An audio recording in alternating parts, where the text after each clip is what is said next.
Welcome back, CFM fam, to week 14 of our Eagles 32-man online franchise. This week, I will do a team recap so you can see statistically how we're doing this year.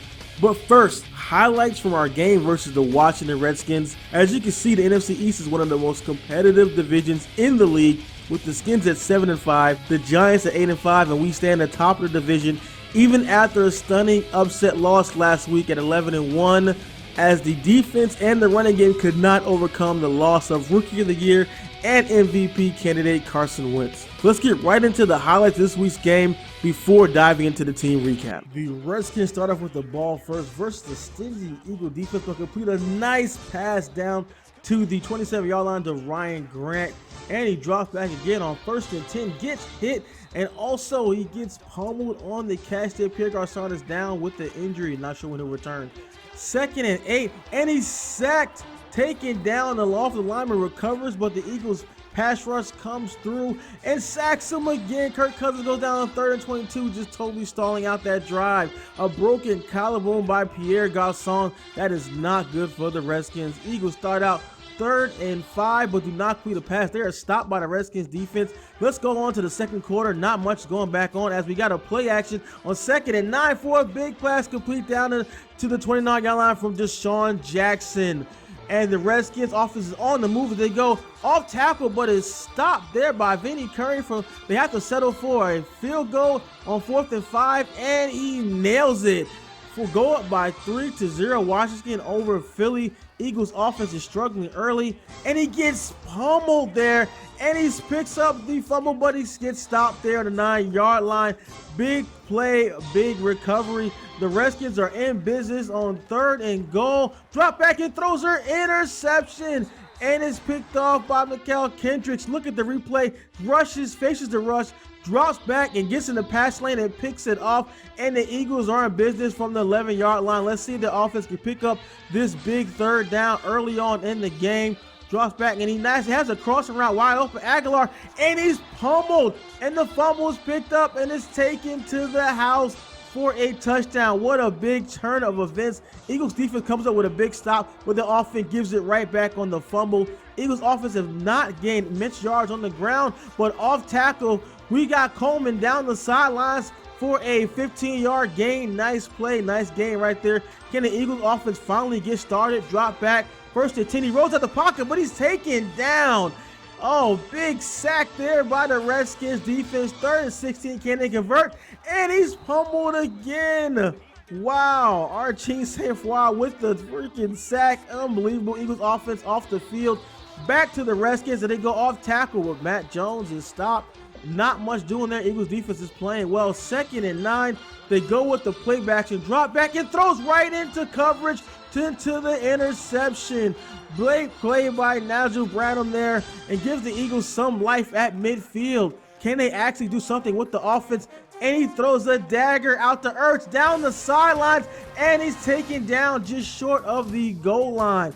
Can the Eagles offense finally, when they do, get right in with the fullback dive? But they missed the extra point, which can be key later on in the game. We've 10-6 Washington. Eagles have the ball, play action. They're going deep, and they got Matthews, and he breaks the tackle and goes down the sideline, and he goes in for the score. Biggest play of the day from the Eagles offense, and they're up 13-10 in a still close game. Look at the defense by the Eagles. Nobody's open. He's rolling out, looking to go deep, but he's smashed. Oh, man, takes a big hit from the back.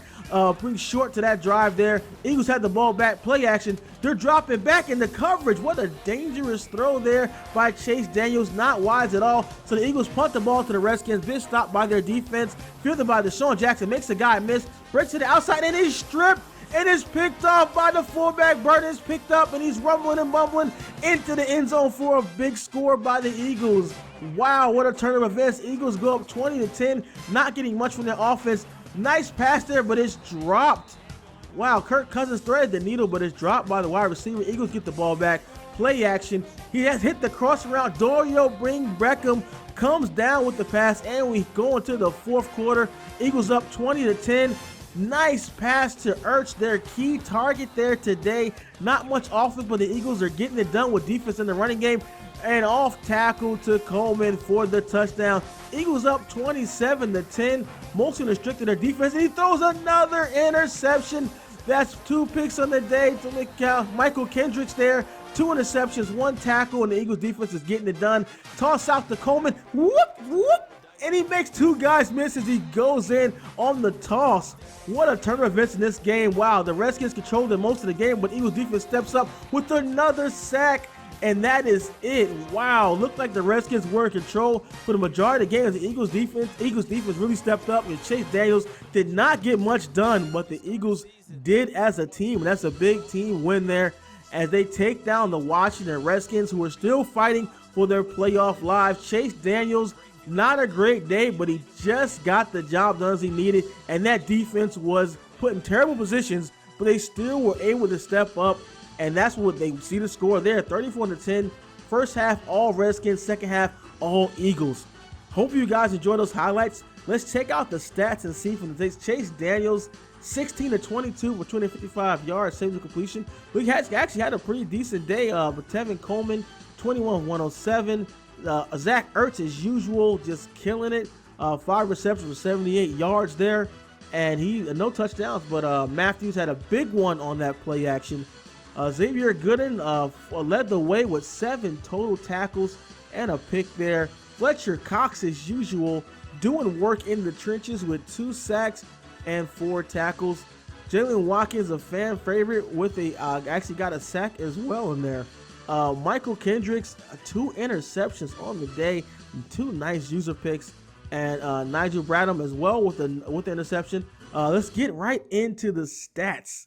Take a look at some of the stats that we have. I know you guys are following the series. We haven't gone in and taken a look at the total team stats that we have. So let's hop over and let's take a look at that. You know, if you've been following the series, we know we have a number of injuries that the teams had to fight through this year. So we've had a bunch of guys out, but you know, as they say, next man up.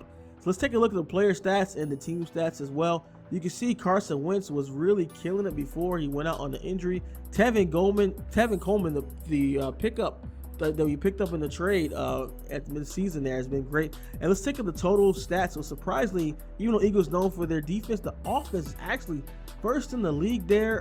Total offense, a good balanced attack. You see rushing and the passing. Take a look at the Panthers there. They lead in passing. And the actual Redskins that we just defeated is the top rushing team in the game. So the Eagles defense was actually able to contain the Redskins' big rushing attack. And let's see, defense overall, total yards is the Jacksonville Jaguars at 8-4. They're getting it done with a young team and a young defense. Kudos to the Jaguars. And the Titans as well. The Titans is one of the best teams against the pass, only giving up 1,800 yards passing on the season so far. Very quality team at 10-2. They are one of the best teams in AFC. And the Seahawks, who we faced up against, have the best rushing defense. They're only giving them 600 yards on the season. Seahawks totally shut down our running game for the most part, and offense. We barely were lucky to escape with the victory there. Go back and check that game out. It's an awesome one. But points, we definitely didn't put only 137 points, like 30 less points than the next team. So Eagles defense are giving up some yardage, but as far as points, when getting that red zone, we're clamping down a nice bend but don't break defense. And you see the Seahawks are leading interceptions, and the Eagles, we are second in interceptions there, and get a good amount of sacks too. 55 sacks for the season. You know, Fletcher Cox and the boys, they get to the quarterback. Let's take a look at conversions. Number 1 in conversions there, 54% third down conversions, and that's big. That's big. One thing people don't talk a lot about. Turnovers, of course, we know that's a big one, but third down, but if you're converting third downs, you're getting first downs, you're moving the ball. So that's super important. Let's see some of the red zone efficiency. You have the 10-2 Titans with a high red zone efficiency, and we're second. Take a look at one of the fewest teams penalized. And honestly, I mean, wow, that's pretty good. 15, much less than the next team. You know, we don't, not too many penalties. I'll make sure I always go in and I purchase the that trait in my players. If I see they have you know, the trait to commit more penalties, I usually like to at least have the medium one, so they don't, especially on cornerbacks. If you want a man and you press, you want to definitely have the change that trait there. So let's take a look at turnovers. One of the best in the league in turnovers, and of course, like I said before, turnovers is huge. You have to win most times with the turnover battle in order to win the game, and that's very important. And we've had a harder time with that with Chase Daniels replacing Wentz there. That's been much tougher because he's not as a good quarterback, because they rely more on the running game. But that's one thing we focus on is getting the carry of our running backs up high, so we don't have to worry about fumbling and turning the ball over with fumbles. You see fumble recoveries. Houston Texans 11-1. Man, we got some serious teams in the league. Really look forward to going head up against these guys as we get closer and closer to the playoffs. And we got some really quality teams in the NFC and the AFC. So hopefully you guys stay tuned and check out the playoff games that we come in. I mean, we've only lost one game. It's a tough league. We're gonna face a lot of good competition. Let's take a look at the schedule here. Looking good there. Let's see what's ahead. Took the one loss to the Bengals. Took out the Redskins there. We have the Ravens, the Giants, and the Cowboys left. All tough games. The Ravens being a new coach into the league who's coming with a lot of hoopla that he's a quality player. We have the Giants. It's going to be a tough one with Odell Beckham Jr. is just destroying the league. And the Cowboys have a new offensive coordinator there. They've really won a bunch of games of late. So the Cowboys game looks like it may be a tough one. So all three tough games left. And with the ton of injuries we have, we're not taking anything for granted. Because look at this. We're just swamped with injuries there, as you know. So hopefully Wentz will be back in 5 weeks, and we can just get this shit right in Philly. So hopefully you guys enjoyed the series, enjoyed the episode. Smash that like button, subscribe for more Eagles CFM here. This is Natural Sports Gamers Online. I'm out.